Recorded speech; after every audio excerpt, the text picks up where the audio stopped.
सभी भारतीयों को मेरा प्रणाम। आज हम बात करने जा रहे हैं प्रधानमंत्री नरेंद्र मोदी जी के 20 लाख के आर्थिक पैकेज के बारे में कि किसको क्या मिलना है।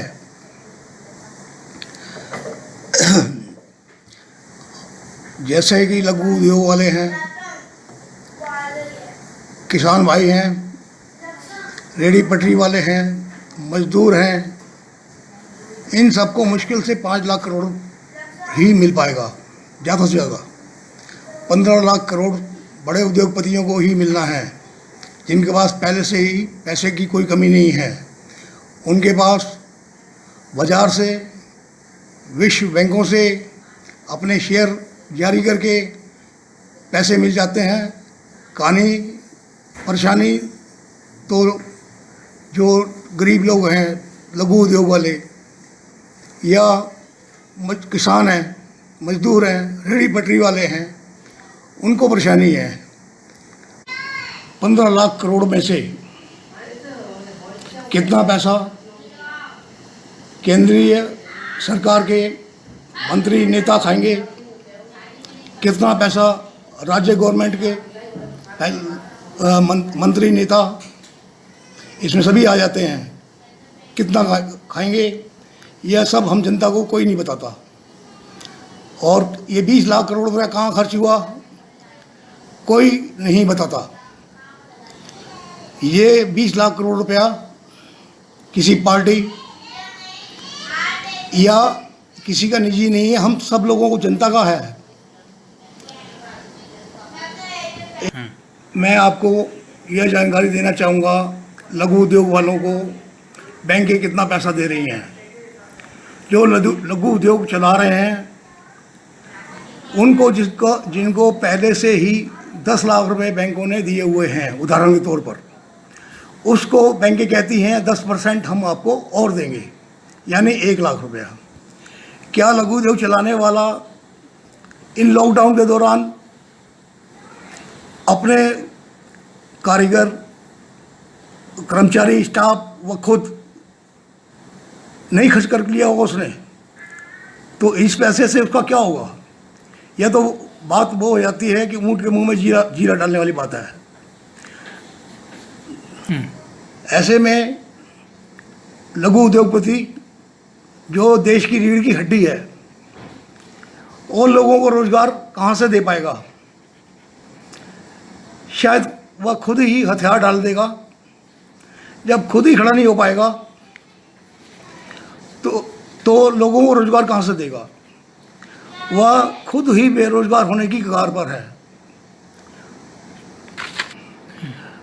हम लघु उद्योग या किसान या जिसने भी बैंकों द्वारा कर्जा लिया गया, सरकार से कर्जा लिया है, उनके ऊपर ब्याज, स्टाफ की तनख्वाहें, मजदूरों को एडवांस और सारे खर्चे चालू हैं, उसके घर के खर्चे चालू हैं। ऐसी पोजीशन में वह क्या करे? देश के अंदर 60 से 65% तक व्यापार बंद होने की कगार पर हैं। 40 से 50% नौकरियां जाने का खतरा है। तो ऐसे में आत्मनिर्भर भारत कैसे बनेगा? आपसे पूछता हूं, कैसे बन पाएगा आत्मनिर्भर भारत?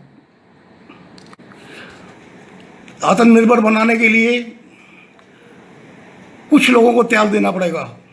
जैसे हमारे देश के नेता हैं, जिनके पास अथाह संपत्ति, अथाह पैसा है, जो कि किसी यूज में नहीं है, किसी कार्य नहीं आ रहा। देश के अंदर और भी उच्च पदों में बैठे हुए कर्मचारी और हैं, और लोग हैं, जैसे डॉक्टर हैं, उनके पास अथाह पैसा है, वो काम नहीं आ रहा। धार्मिक स्थल हैं, अथाह पैसा, अथाह संपत्ति, अथाह सोना, अथाह चांदी, अथाह वस्तुएं पड़ी हैं जो किसी इस्तेमाल नहीं आ रही। क्या वो ये सब लोग मिल करके जो कार्य चलाने में अक्षम महसूस कर रहे हैं, उनको बिना ब्याज पे 10 साल के लिए पैसा नहीं दे सकते? बिना ब्याज पे 10 साल के लिए पैसा देना चाहिए। और इससे आत्मनिर्भर बनेगा भारत। और ये जो सरकारों के मंत्री हैं, सभासद हैं, नगर सेवक जिन्हें कहते हैं, विधायक हैं, सांसद हैं, राज्यसभा के मेंबर हैं, विधान परिषद के मेंबर हैं, ग्राम प्रधान हैं, ये सभी नेता जिनको तनख्वाहें दी जाती हैं, जिसकी महीने में लाखों करोड़ रुपए जाता है, क्या ये 10 साल के लिए अपनी तनख्वाहें नहीं छोड़ सकते? इनकी अगर तनख्वाहें बंद की जाए तब भी ये अपनी नेतागिरी नहीं छोड़ेंगे, क्योंकि इनकी इतनी इनकम है, इस तनख्वाह तो मतलब से इनको मतलब ही नहीं होता। जैसे हमारे उच्च पदों पर बैठे हुए सरकारी कर्मचारी, उनको तनख्वाह की क्या जरूरत है? उनकी तो ऊपर की आमदनी इतनी है, उस मतलब कम से कम इन नेता जो देश की सेवा कर रहे हैं, सेवा के नाम पे वोट मांगते हैं, इनकी तो तनख्वाहें बंद होनी चाहिए। ये लाखों करोड़ रुपया जो बचेगा, ये व्यापार करने वाले किसानों को, मजदूरों को, रेहड़ी पटरी वालों को बिना ब्याज क्यों नहीं देते? रेहड़ी पटरी वालों को 10,000 रुपया देने के लिए कहा गया है, जो कि बैंकों से मिलेगा। अब उसके लिए बैंकें प्रमाण पत्र मांगती हैं। रेहड़ी पटरी वालों के पास प्रमाण पत्र कहाँ से आया? क्यों नहीं उनका प्रमाण पत्र शिविर लगा के, जैसे आधार कार्ड बनाए गए थे, जैसे वोटर कार्ड बनाए जाते हैं, क्यों नहीं बनाया जा रहा है?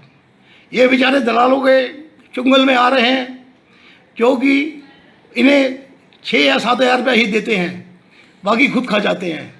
और ये 10,000 रुपया रेहड़ी पटरी वालों को मैं सूद के बैंकों को चुकाना है, चुकाना ही पड़ेगा।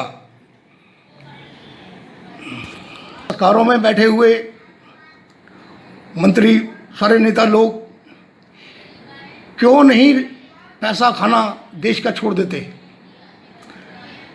अगर ये छोड़ दें, क्या आज भी सरकारों में 1 या 2 व्यक्ति ही ईमानदार हैं? बाकी सब पूर्व की सरकारों को बाती, कमीशनखोरी, रिश्वतखोरी, सब कुछ चल रहा है। कुछ नहीं बदला है, कुछ नहीं बदला है तो भारतीय लोग कमज़ोर हो गए हैं। इसमें जो आदमी खड़ा नहीं हो पा रहा, उसे दौड़ लगाने के लिए कहा जा रहा है। कैसे दौड़ लगाएगा? स्वदेशी अपनाने के लिए कहा जाता है। बाबा रामदेव कहते हैं, माननीय प्रधानमंत्री जी कहते हैं, स्वदेशी अपनाइए। स्वदेशी तो हम अपनाने को तैयार हैं, पर विदेशी सामान आने ही क्यों देते हैं ये लोग? अगर विदेशी सामान नहीं होगा तो भारतीय लोग क्यों खरीदेंगे? और ये तो यही उदाहरण हुआ कि हम तो शराब की बिक्री चालू रखेंगे, आप पीना छोड़ दें। ये कैसे हो सकता है? आत्मनिर्भर भारत कैसे बन सकता है? इसके अंदर जो बड़े पैसे वाले हैं, जैसे कि मैंने आपको बताया, उनके त्याग से ही बन पाएगा, और बिना ब्याज के पैसा मिलेगा तो ही बन पाएगा। वरना व्यापारी ब्याज देगा, स्टाफ, घर, खुद, समाज, रिश्वत और सारी चीज़ें खर्च करने के बाद वो कहाँ बच पाता है? व्यापारी, शायद आप जानते होंगे, देश के 80% व्यापारी ठीक से सो नहीं पाते, सारा दिन रात भर मानसिक चिंताओं से घिरे रहते हैं। इस वजह से उनको बीमारियां भी बहुत लग जाती हैं। और आपने देखा होगा, व्यापारी आदमी 60 से 70 साल तक ही जी पाता है, उससे ज़्यादा नहीं। और अन्य लोग 75 से 85 साल तक जीते हैं। और ये देश के नेता हैं, ये 90 से 105 साल तक जीते हैं। इनकी सबसे लंबी आयु है। और क्योंकि भगवान को भी इनकी ज़रूरत नहीं है, ये आज भी सुधर जाए ना तो शायद इनको भगवान माफ़ कर दे। विदेशी सामान छोड़ने के ऊपर एक उदाहरण मैं आपको देता हूँ। जब देश के अंदर लॉकडाउन था, मंदिर, मस्जिद, गुरुद्वारे, चर्च सब बंद थे, तो कोई भी भारतीय वहाँ गया क्या? ऐसे ही अगर ये लोग विदेशी सामान को आने पर रोक लगा दें तो कोई विदेशी खरीदेगा ही नहीं। आत्मनिर्भर तब बनेगा जब आप अपने को सुधारें और लोगों को बिना ब्याज पे 10 साल के लिए पैसा दें, और इन सब नेताओं की, इन सब की तनख्वाहें 5 साल के लिए बंद कर दें, तो देश को आप देखेंगे देश कहाँ है। शायद देश आत्मनिर्भर ही नहीं, वर्ल्ड के अंदर नंबर 1 हो जाएगा। भारतीयों के अंदर इतना दिमाग, इतनी मेहनत करने की क्षमता है, इतनी मेहनत करने की क्षमता है और इतनी कार्य कुशलता है, ये पूरा विश्व जानता है। 2014 में चुनाव के टाइम माननीय प्रधानमंत्री नरेंद्र मोदी जी ने कहा था स्विस बैंक में जमा काला पैसा भारत में आएगा। आज 6 साल हो गए, कुछ नहीं आया। 15 लाख रुपया हर भारतीय के अकाउंट में आएगा, कुछ नहीं आया। कम से कम मतलब मैं प्रधानमंत्री जी से कहता हूँ 15 लाख नहीं तो 15-15 हज़ार ही भेज दें भारतीय के अकाउंट में। आपने 500 रुपये भेज दिए हैं। क्या गरीब आदमी 500 रुपये में 2.5-3 महीने का खर्चा चला पाएगा? लाखों करोड़ रुपए आप कहते हैं हमने खाना खिलाने में खर्च कर दिए,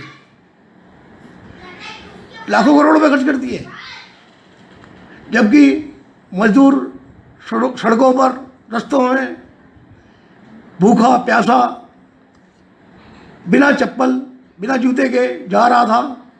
तो ये लाखों करोड़ रुपया केंद्रीय गवर्नमेंट का और राज्य सरकार का कहाँ गया?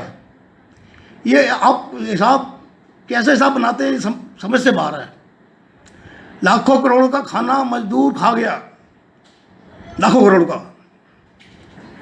जो खाना खिलाने का, सेवा करने का या पानी पिलाने का कार्य सरकारों ने किया, देश का लाखों करोड़ रुपया खर्च कर दिया, राज्य सरकारें भी है इसमें। क्या ये धार्मिक संस्थाएं नहीं कर सकती थी? धार्मिक संस्थाएं जब बंद पड़ जाता सारे इनके कारोबार और इनके पास था पैसा है, तो ये सेवा नहीं कर सकते जो कि करोड़ों की संख्या में है। ये कार्य ये भी कर सकते थे। इनके पास पैसा खुद का कमाया वो थोड़ी है, इनके पास भी पैसा हम सभी जनता का है। मौलाना साद हैं, इनके पास 2000 करोड़ का फार्म हाउस ही है,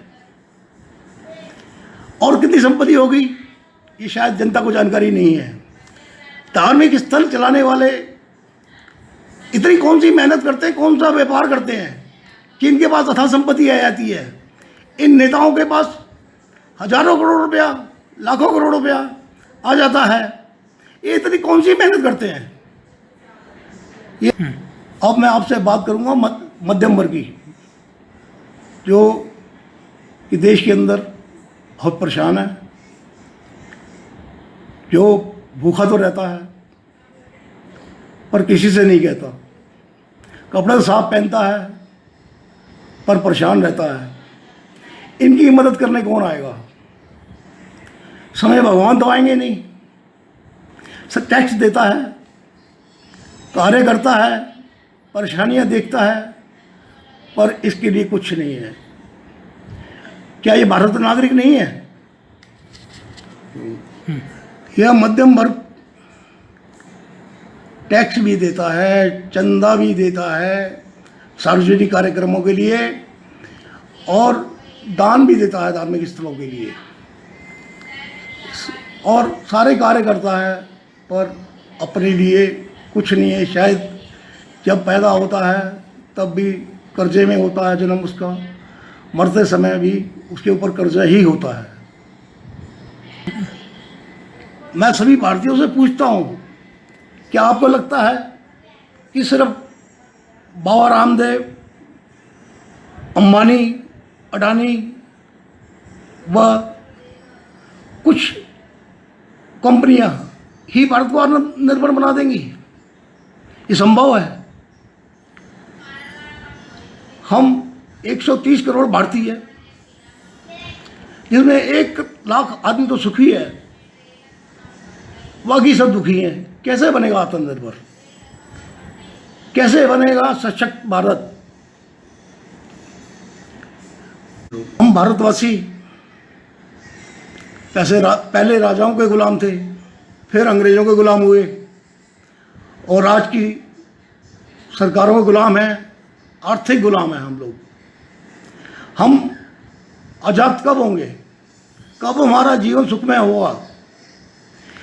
हम भारतीयों का खर्चा विश्व के अंदर सबसे कम है। हम सबसे कम खर्चा करते हैं, सबसे कम खाते हैं, फिर भी परेशान है। मोदी जी की सरकार आज पिछली सरकारों के बनाए हुए व्यवसाय, यहाँ तक कि LIC भी, सभी व्यवसाय, एयरपोर्ट भी और भी आपको जानकारी होंगी, सब बेचने लगी हुई हैं। क्या अधिकार है इनको बेचने का? इन्होंने तो बनाया नहीं। अगर इन्होंने बनाया होता तब मालूम पड़ती कैसे बेचा जाता है। और कुछ ही धनी उद्योगपतियों को सब कुछ बेच दिया जाएगा या विदेशी कंपनियों को बेच दिया जाएगा और फिर हमसे कहा जाएगा तुम आत्मनिर्भर बनो। कैसे बना जाएगा? आप सभी से पूछ रहा हूँ मैं, कैसे बना जाएगा? कोरोना काल के अंदर जिन्होंने भी सेवा करी है, जिसमें डॉक्टर हैं, सफाई कर्मचारी हैं और दुकानदार भी हैं, जिन्होंने लोगों को जरूरी आवश्यकता के सामानों की आपूर्ति की है और उनको कोरोना हो गया, उनके प्राण चले गए। मैं कहना चाहूँगा उनको शहीद का दर्जा मिलना चाहिए, क्योंकि उन्होंने देश के ऊपर अपने प्राण त्याग किए हैं। व्यापारी, लघु उद्योगपति पूंजी के अभाव में कारोबार नहीं चला पा रहा है, ऐसे में वो डिफॉल्टर तो हो गई। इस समस्या का हल सरकारें देखें कैसे होगा। अगर आपको मेरे विचार ठीक लगते हैं तो इसको आगे, संदेश को आगे भिजवाएं और मुझे अपना आशीर्वाद दें। इतना ही कहूँगा। जय भारत, जय इंडिया। मैं सुरेश कुमार माहा आपको प्रणाम करता हूँ।